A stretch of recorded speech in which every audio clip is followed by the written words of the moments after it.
Susahnya mengucapkan kata maaf. Setelah sarapan pagi selesai, Jovita merasa otak-otaknya sangat panas. Semakin ia pikirkan, semakin ia pusing. Saya ingin mandi. Leon tidak menjawab. Oh, baiklah. Wanita berwajah cantik itu berjalan menuju bak mandi. Merendam di dalam bak mandi, hal yang sangat tepat untuk meredakan panas di hati.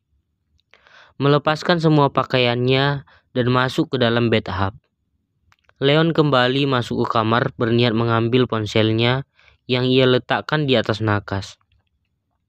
Selesai mandi, temui saya di ruang kerjaku. Tidak ada tanggapan. Jovita Hara, apa kamu mendengarku? Leon membuka kamar mandi karena tidak ada suara air dan tidak ada aktivitas di sana. Ia berjalan dengan setengah berlari saat melihat bathtub. Gubrak. Leon terjatuh cukup keras. Sial, sakit. Panggulnya terbentur ke lantai. Apa yang kamu lakukan? Leon berusaha keras untuk berdiri dan menghampiri bathtub itu lagi. Ia berpikir kalau Jovita menenggelamkan dirinya sendiri. Kenapa kamu 5 menit. Pekik Jovita mengeluarkan kepalanya dari air dan mengibaskan kepalanya kanan kiri, mengakibatkan cipratan air dari rambutnya ke segala arah, termasuk mengenai wajah Leon yang terduduk melongo di lantai, di samping bak bathtub. Mata melotot dan mulut menganga, dada naik turun, serasa habis lari maraton. Ia terlihat seperti orang yang baru melihat hantu, mulutnya tidak bisa berkata-kata. Dengan posisi kaki mengangkang dan kedua tangan menapak di lantai seperti posisi orang yang ingin melahirkan. Apa yang Bapak lakukan? Jovita menatap heran.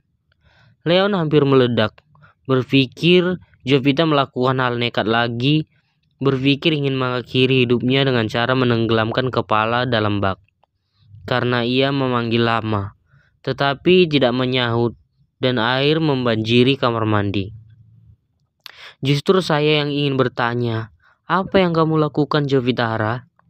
Mandi, jawab Jovita tanpa merasa bersalah. Dasar, kamu gak tahu. Saya hampir terkena serangan jantung gara-gara kelakuanmu, bentak Leon kesal. Lah, sekarang di mana kesalahannya? Saya hanya ingin merendam di dalam air. Berenang dan menyelam itu di kolam renang, bukan di bak mandi. Leon mencoba bangkit lagi, namun lantainya licin, dipenuhi genangan air. Brak.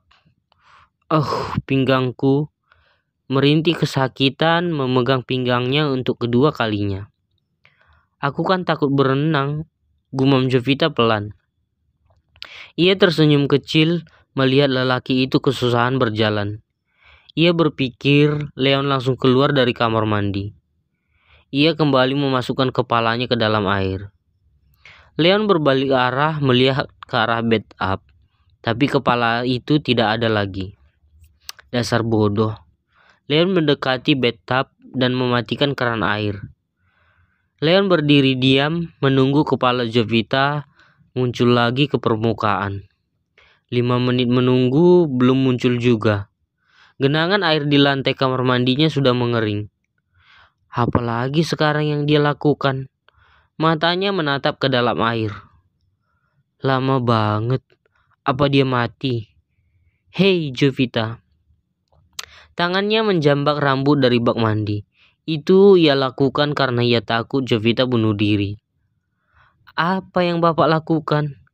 Mata Jovita melotot protes, dan tangannya memegang kepalanya yang sakit. Bukan hanya kepala, pundaknya ikut terbentur ke sisi bak. Saya pikir kamu mati, ucap Leon menggosok-gosok ujungnya. Merasa tidak enak, berjalan meninggalkan kamar mandi. Jovita cemberut karena Leon menarik rambutnya dari air. Kamu kasar. Matanya menatap tajam pada Leon. Itu bukan kasar, itu naluri penyelamatan. Leon berucap sambil berjalan keluar dari kamar mandi. Tangannya memegang pinggangnya yang sakit. Jovita keluar dari bak mandi dengan bibir semakin cemberut. Cara Leon yang menarik rambutnya seperti melukai hatinya juga. Selain pelit bicara, dia juga tidak tahu bagaimana memperlakukan wanita dengan baik. Ujarnya mendumal kesal. Niatnya hanya ingin mendinginkan otaknya yang panas, tetapi bukan dingin, malah tambah semakin panas. Padahal ia hanya ingin bersenang-senang, seperti yang biasa ia lakukan di kamar mandinya dulu. Jovita tidak bisa melakukannya di kolam renang maupun berenang bersama teman-temannya. Ia tidak pernah berenang di kolam renang. Ia takut dan ia juga tidak tahu cara berenang. Ia selalu melakukannya di bak mandi. Jovita memakai pakaiannya dengan diam. Leon sudah duduk di kursi. Leon juga kesal karena Jovita. Ia basah dan pinggangnya sakit. Saya juga sakit pinggang, ucapnya melihat Jovita marah karena ia menarik rambutnya dalam air. Kalau ia disuruh meminta maaf untuk apa yang ia lakukan, itu tidak akan terjadi karena Leon menganggap dirinya seorang bos besar. Saya ke bawah saja, kata Jovita masih marah. Apa kamu marah? Harusnya saya juga marah, pinggangku sakit. Bapak lelaki yang kaku seperti kanebo dijemur, berendam dan menenggelamkan kepalanya dalam bak mandi. Hal yang biasa, saya dulu selalu melakukannya di rumahku. Hanya ingin bersenang-senang saja. Saya tidak bisa berenang, jadi saya lakukan di bak mandi. Apa harus sekasar itu menarik rambutku? Itu bukan marah, saya hanya menarik rambutmu. Saya pikir kamu tenggelam. Itu salah satu cara saya melindungi kamu. Leon masih menganggap dirinya benar. Ah, sudahlah. Sekali kasar memang selalu kasar. Bapak tidak pernah bersikap lembut pada wanita. Jovita berdiri. Leon diam. Ia tidak ingin berdebat lagi. Ia lebih meninggalkan Jovita yang masih terlihat sangat marah. Dasar ular naga. Jovita memegang kepalanya dan pundak. Ia merasa semua badannya terasa sakit. Jika terus bersama Leon, aku bisa mati muda karena menahan kesal. Batang leherku sakit. Jovita memegang batang lehernya dan turun ke buta Atin. Bi, punya obat gosok tidak? Bi Atin yang sedang jongkok di taman depan melihat-lihat tunas tanaman obat yang ia tanam. Ia mendongakkan kepalanya melihat Jovita. Kenapa, Non? Pundakku cedera, Bi. Kenapa? Tony datang dari arah depan memegang kresek hitam di tangannya. Aku mau obat gosok. Pundakku sakit. Jovita memegang leher. Oh, kebetulan. Kok bisa kebetulan ya? Aku juga salah tidur. Leherku kaku rasanya. Aku membeli obat gosok. Mau coba. Tony menyodorkan obat gosok. Boleh, Kak, tolong oleskan. Jangan aku, Bibi saja. Tony menolak, tidak ingin nasibnya seperti Ken yang mendapat hukuman dari bos karena memegang tangan Jovita. Bibi tangannya kotor berlumpur. Olesin saja. Sebentar. Kasihan Non Jovita kesakitan. Pinta Bi Atin. Ah, tidak, Bi. Nanti saja Bibi setelah pekerjaan selesai. Tony menolak. Saat Jovita meminta Tony untuk mengoleskan minyak ke pundaknya yang sakit, tiba-tiba Leon juga datang membawa penyakitnya. Melihat Leon datang, Tony buru-buru pergi. Bi, panggilkan tukang urut buat saya. Hah? Kok pada sakit semua kalian? Bi Atin menatap keduanya saling bergantian, menghentikan pekerjaannya saat Leon datang. Tidak, Bi, pinggangku patah gara-gara seseorang, kata Leon matanya menatap Jovita. Jovita memincingkan bibirnya. Ia juga kesal. Tukang urutnya yang lelaki apa yang wanita? Orang yang biasa Bibi pakai jasanya.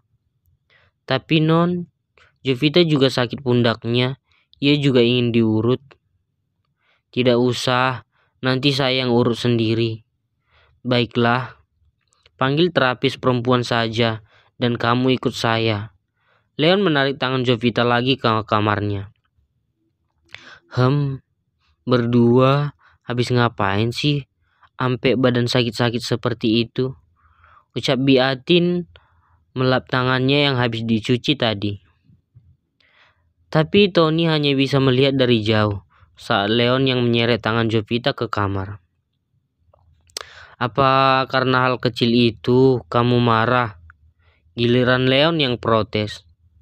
Kamu itu seperti anak ABG. Saya sudah bilang tadi, saya tidak sengaja Jovita. Saya pikir kamu tenggelam. Itu saja. Leon berdiri di depan. Orang yang tenggelam biasa untuk menyelamatkan yang ditarik duluan rambutnya, masa kakinya. Leon selalu merasa benar. Tetapi masalahnya saya tidak tenggelam, Pak Leon. Saya hanya memasukkan ke dalam bak mandi. Kalau salah, apa salahnya meminta maaf? Jovita menatapnya tegas. Laki-laki itu langsung diam. Tidak. Leon membelakanginya, sibuk menatap layar ponsel. Baiklah, bos selalu benar. Hal konyol itu sudah lama saya dengar. Baiklah Pak Leon, saya meminta maaf karena menyebabkan pinggang Bapak sakit. Jovita meninggalkan Leon dan ia kembali ke kamarnya. Menyadarkan kepalanya di dinding. Kenapa susah sekali menaklukkan hati lelaki ini? Kenapa hatinya begitu keras? Aku pikir setelah banyak masalah yang sudah kami lalui, dia akan berubah. Tapi apa ini? Dia semakin kaku dan keras kepala. Aku lelah. Aku capek, Ibu. Jovita duduk di sisi kamar.